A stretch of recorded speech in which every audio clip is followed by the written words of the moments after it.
지난해 말 2580은 한국타이어에서 1년 반 사이 15명의 직원들이 숨지고 이 가운데 7명이 같은 심장질환으로 숨졌다는 충격적인 사실을 보도했습니다. 방송 이후 원인 규명을 위해 대대적인 역학조사가 벌어졌고 최근 그 중간 조사 결과가 발표됐습니다. 하지만 사인 규명을 바랐던 유족들은 석연치 않은 조사 결과에 강력히 반발하고 있습니다.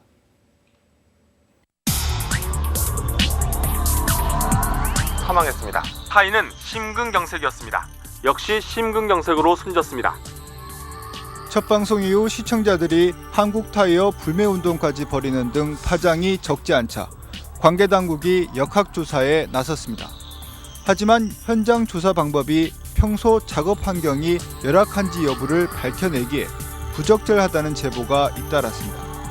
그래서 2580은 지난해 11월 중순 진행됐던 한국산업안전공단의 조사 방법에 대해 집중적으로 의문을 제기했습니다. 전에 없던 일들, 즉 작업장에 대한 대대적인 청소 작업이 벌어지고 있다는 것이었습니다. 덮개 비닐이 군데군데 뜯겨 있다는 것이었습니다. 특히 이전에 쓰던 솔벤트 통은 절대 사용하지 말 것을 지시했습니다. 시료 포집 방식이 엉터리란 소리가 들려왔습니다. 두 번째 방송을 통해 당국의 조사가 돌연사의 원인을 제대로 밝혀낼 수 없을지 모른다고 분개한 것입니다. 그로부터 45일 만인 지난 8일, 한국산업안전공단 측은 중간 조사 결과를 내놓았습니다. 현재로서 심장성 돌연사의 기저질환인 관상동맥질환의 촉진에 평소 만성적으로 영향을 미쳤을 만한 공통적인 작업 환경적 위험 요인은 찾을 수가 없었습니다. 동일한 심장질환으로 돌연사한 7명의 직원이 근무했던 대전 공장과 금산 공장, 그리고 대전 연구소 등 3곳에서 공통적으로 사망을 유발할 만한 유해 물질을 찾지 못했다는 겁니다. 이 발표는 한국타이어 작업장의 환경이 집단 돌연사와는 무관하다는 보도로 이어졌습니다. 야, 너 죽어도 괜찮아. 자식이 죽었는데. 난 내 애도 안 죽었어. 야, 이러는 새끼들아. 나라 말해 임마. 하지만 유족들은 중간 조사 결과를 받아들일 수 없다며 강하게 항의하고 있습니다. 화학물질에 관련이 없다는 거, 뭐 회사의 직무하고는 관련이 없다는 거, 개인 질병 같은 쪽의 이 얘기, 뭐 그런 얘기가 그 면죄부를 주기 위한 게 아닌가, 예, 그런 생각이 들어지. 이에 대해 역학조사를 담당했던 산업안전공단 측이 오해가 있었다며 서둘러 진화에 나섰습니다. 마치 이제 작업 환경과 전혀 무관한 것처럼 뭐 이렇게 나타났는데 저희들이 단정적으로 현재 작업 환경과 무관하다고 결론을 내릴 수는 현재 상태는 없습니다. 이번 수치 분석에서 관상동맥 질환과 관련이 있는 이황화탄소 등 유해 물질의 농도가 정량 한계 미만, 즉 무의미하게 나온 것은 사실이지만 조사 전에 회사가 청소를 하고 환기를 했던 점들을 감안해 최종 발표에서는 보정을 하겠다고 밝혔습니다. 그 감안해서 측정을 합니다. 그 얘기가 무슨 얘기냐면 측정을 할 때 그런 상태들을 다 조사를 해서 기록을 남겨두고 나중에 해석할 때 그런 상태를 놓고 이제 해석을 하게 되는 것이죠. 하지만 이런 수치 보정에 대해 유족 측 전문가들은 실현 가능하지 않다고 반박합니다. 지금 불가능하다. 보정하겠다 그랬잖아요. 네네. 그래서 보정하는 게 굉장히 힘든 일이라고요. 시간도 많이 걸리고 현장에 대해서 정확하게 알아야 되고 그걸 보정하겠다는 건 불가능하다 그런 거예요. 분명한 것은 평소의 작업 환경이 그대로 보존된 상태에서 조사가 이루어졌어야 했는데 그렇지 않았다는 것입니다. 예를 들면은 만약에 지금 기자분이 혈압을 재시려고 하는데 그냥 이렇게 평상시 안정 상태에서 혈압을 재는 것이 아니고 예를 들어서 술을 한 잔을 하셨다든지 갑자기 급하게 뛰어 들어와서 혈압을 쟀다면은 그 혈압 수준이 어떻게 되겠습니까? 정확한 측정이 될 수가 없습니다. 하지만 회사 측은 이런 청소와 환기는 일상적인 활동이라며 역학조사에 별 영향을 주지 않았다고 말합니다.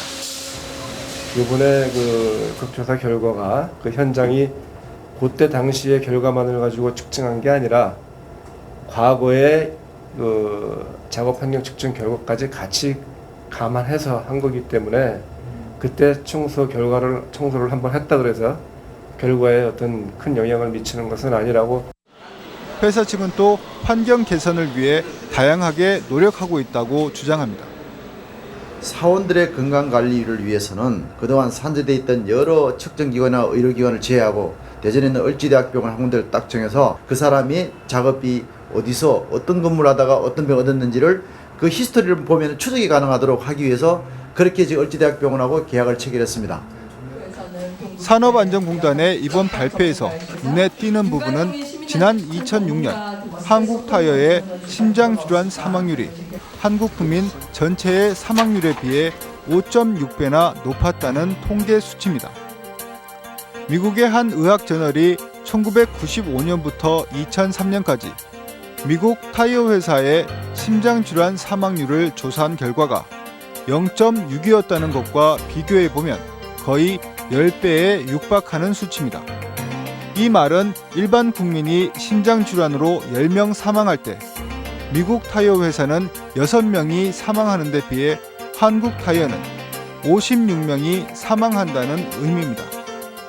공단은 또 한국 타이어 근로자들의 협심증 발병 비율도 2005년도 국민 표본 집단을 조사한 것보다 최고 2.6배나 됐다는 점을 지적했습니다. 협심증은 공단도 인정했듯이 심장성 돌연사의 기저질환 중에 하나입니다. 공단 측은 앞으로 한국 타이어의 근무 시간과 직무 스트레스 등 작업 특성을 집중 조사하는 후반기 조사를 남겨놓고 있습니다. 즉, 돌연사에 영향을 끼칠 수 있는 유해 물질 등 작업 환경에 대한 것이 이번에 중간 발표된 것이라면 작업 효율이나 직원 통제 같은 작업 특성에 대한 분석이 후반기 조사의 핵심이 될 것이라는 얘기입니다. 하지만 유족 측은 지난 방송에서도 확인했듯이 직원들의 자유로운 인터뷰가 가능할지에 대해서도 의문을 제기합니다.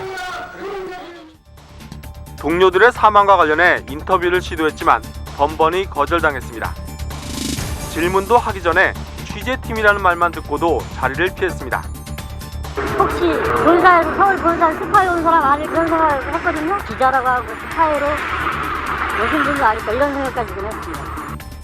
과연 이 시기에 어떤 특성이 사업장 내에 일어났는지를 좀 더 구체적으로 그걸 규명을 해야 되는데 회사 측이나 근로자들의 적극적인 협조가 없이는 불가능합니다. 한국타이어의 돌연사에 대한 조사 방법과 중간 조사 결과를 놓고도 논란이 야기되고 있지만 산업안전공단의 이번 역학조사는 근본적인 한계를 안고 있습니다. 사망에는 이르지 않았지만 죽음보다도 더한 고통에 시달리고 있는 유기용제 중독증 환자들에 대한 조사가 아예 빠져 있다는 것입니다. 어지러 가지고는 맨홀에 한번 3m 드는 맨홀에 한번 빠진 적이 있어요. 한참 눌렀다가 뛰면 이렇게 푹 들어가지 안 나오죠. 유 씨는 현재 유기용제 중독증뿐만 아니라 말초신경염과 뇌경색 의증, 고혈압, 신체화장애, 그리고 발기부전까지 병원에서 최종 판정을 받은 병명만 6가지입니다. 지난 방송에서는 유기용제 환자로 퇴직한 사람들만 드러났지만 이번 취재에서는 현직 근로자 중에서도 고통을 호소하는 사람을 만날 수 있었습니다. A씨는 잦은 기억 상실로 고통받고 있었습니다. 머리도 요새 머리도 아프고 가끔 가다가 핸드폰을 이걸 책상 위에다가 놨는데 한참 저기 하다가 핸드폰 찾으려면 어디다 뒀는지 지금 기억력도 지금 자꾸 떨어지는 것 같고 손떨림이나 다리가 부어 손자국이 남기 시작했습니다. 그때 이 방송 보고 나서 한번 눌러봤었어요. 그러니까 이렇게 되던가요? 네. 방송을 보고 놀라 병원에서 진단을 받았는데 우려한 대로 유기용제 중독으로 밝혀졌습니다. 지금 겁이 나요. 저기 인터뷰에 나왔던 그분하고 증상이 그렇게 나오고 또 여러 사람이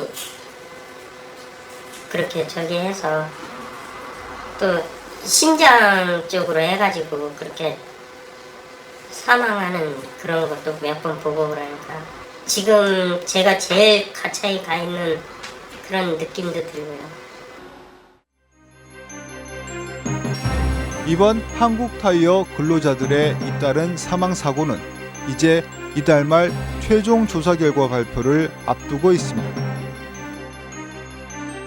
하지만 중간 조사 발표에서부터 조사 결과의 신뢰성이 의심받고 있는 상황에서 과연 얼마나 객관적이고 납득할 만한 결과가 나올 수 있을지 모두의 이목이 집중되고 있습니다.